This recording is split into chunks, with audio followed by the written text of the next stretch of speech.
Hi, beautiful souls. It's Robbie, and I'm back today with part 2 of our Healthy Boundaries series. And what I wanted to touch on briefly today was the concept of toxic boundaries. Because although boundaries in their highest concept are very, very essential and very healthy, we have all, as survivors of abuse, experienced situations where boundaries were not healthy and they actually became tools of manipulation and abuse. And there may have been times when we ourselves, if we had disorganized or avoidant attachment styles, have used boundaries in a way that were not actually helpful for ourselves or for those with whom we are interacting. And so I want to start off today first with talking about the kind of boundaries that narcissists try to impose on us. And so with a narcissist, a boundary is usually completely arbitrary. It is a bar that always raises that you can never meet, regardless of what they say or what you do. There's always some other boundary that you've crossed. There's always some other boundary where they can't do something for you. There's boundaries for them and not for you, or for you and not for them, or it's okay for somebody else to do this, but it's wrong if you do. And these are not actually boundaries. These are just narcissistic abuse tools.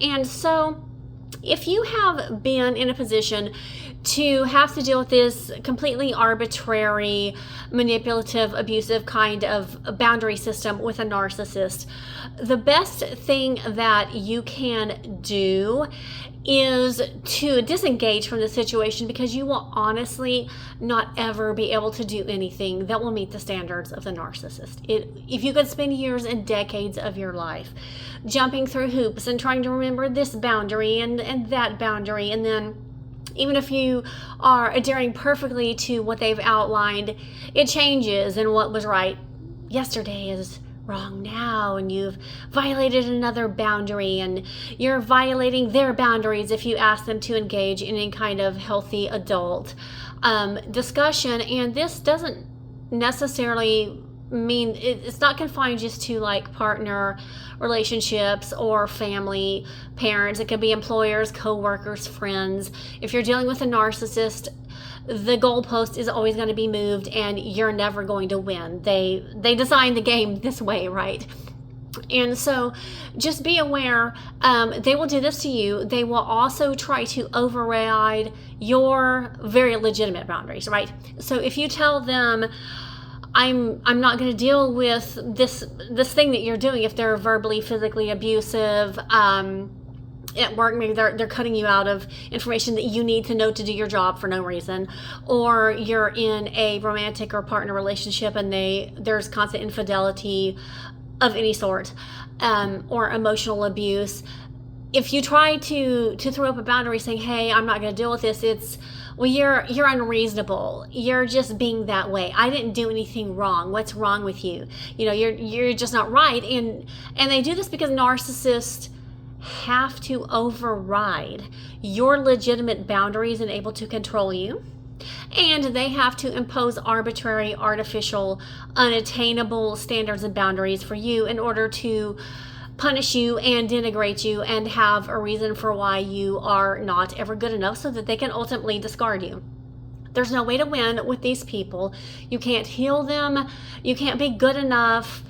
It's not a you thing, it's a them thing. And the best thing that you can possibly do for yourself in the short term and your long-term mental and emotional and physical and probably financial and every other kind of well-being is to put as much distance as you can between yourself and the person who acts this way. The other time that boundaries can be toxic and abusive is if you are dealing with someone who has an avoidant personality. And an avoidant personality may not necessarily be a narcissist. A lot of avoidants also have a lot of trauma. They may have been survivors of narcissistic abuse. And so you can have the dismissive avoidant who basically just bails and discards people when it gets to be too much. Or you have the fearful avoidant, which used to be called disorganized attachment, which is they can be super clingy and codependent in some situations and then avoid it and shut down and cut people off in others. And that is basically dependent upon the triggers that they're dealing with. If an avoidant person does not have the tools to regulate themselves and to be introspective and deal with their triggers, then they can very easily impose boundaries as a means not to control in an abusive, manipulative way that the narcissist would, but as a way of attempting to regulate themselves. They can't deal with their triggers, they can't deal with their own trauma, and so they shut down other people as their primary mechanism of dealing with things. And a lot of times, sadly, what an avoidant personality will do is they will project the rejection and the shutdown and these arbitrary out of the blue boundaries on their safe people. So they're not doing it to the ones who are abusing them. They're doing it to the ones who are safe, who understand them, that they know are good people who don't have bad intentions. And it's safe to them to project and reject and distance, because in the back of their mind is the belief that they understand me, they love me anyway, and once I'm done processing and regulating, I can come back.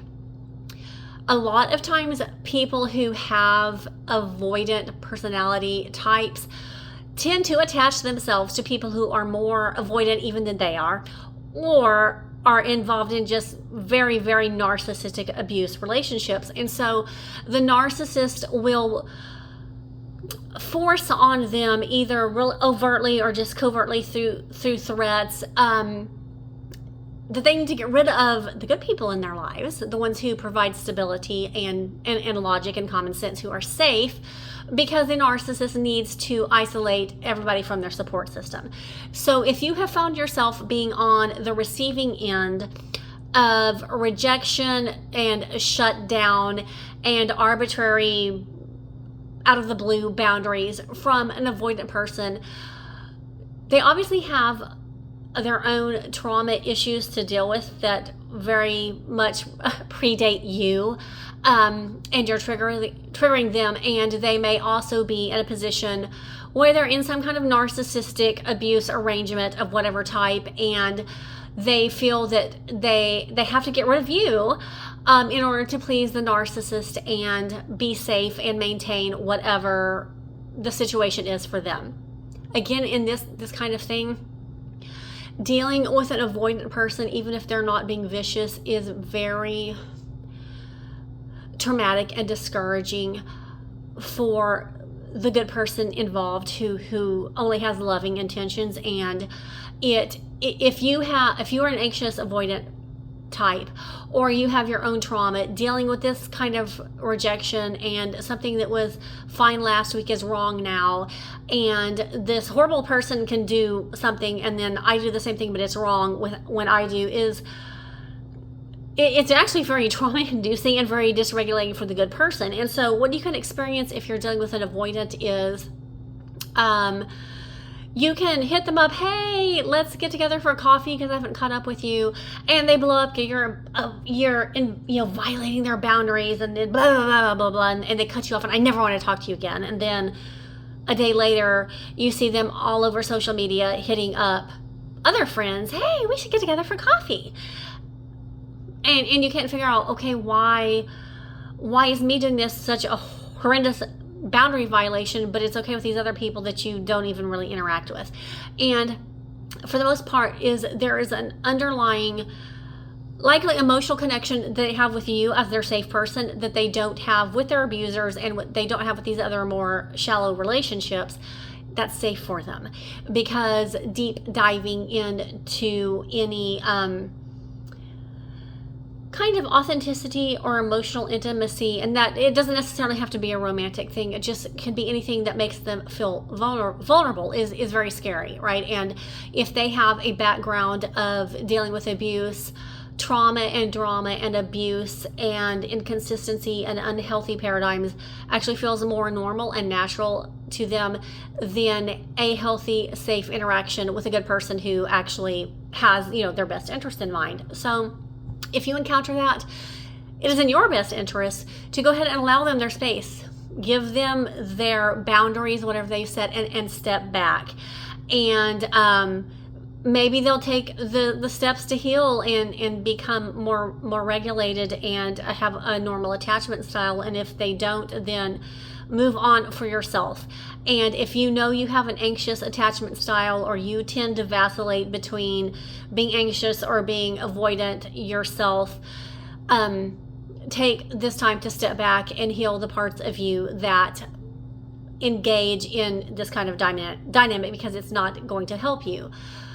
The third thing to consider is a lot of people who are victims, survivors of trauma and abuse, have these avoidant tendencies themselves, right? So even if you aren't a narcissistic personality, if you came from a history of abuse and you've had experience of trusting people who betrayed you and dealing with the arbitrary boundaries and all these things from narcissists or from avoidant types that have triggered you, it is very easy to get to a point of shutdown where you can't trust anybody. And again, anything that looks like it is abusive or scary or, oh, I've seen this before, it can be very easy for us to become the avoidant and impose boundaries on people in a way that is not healthy, that isn't necessary, that is actually traumatic for us and for them,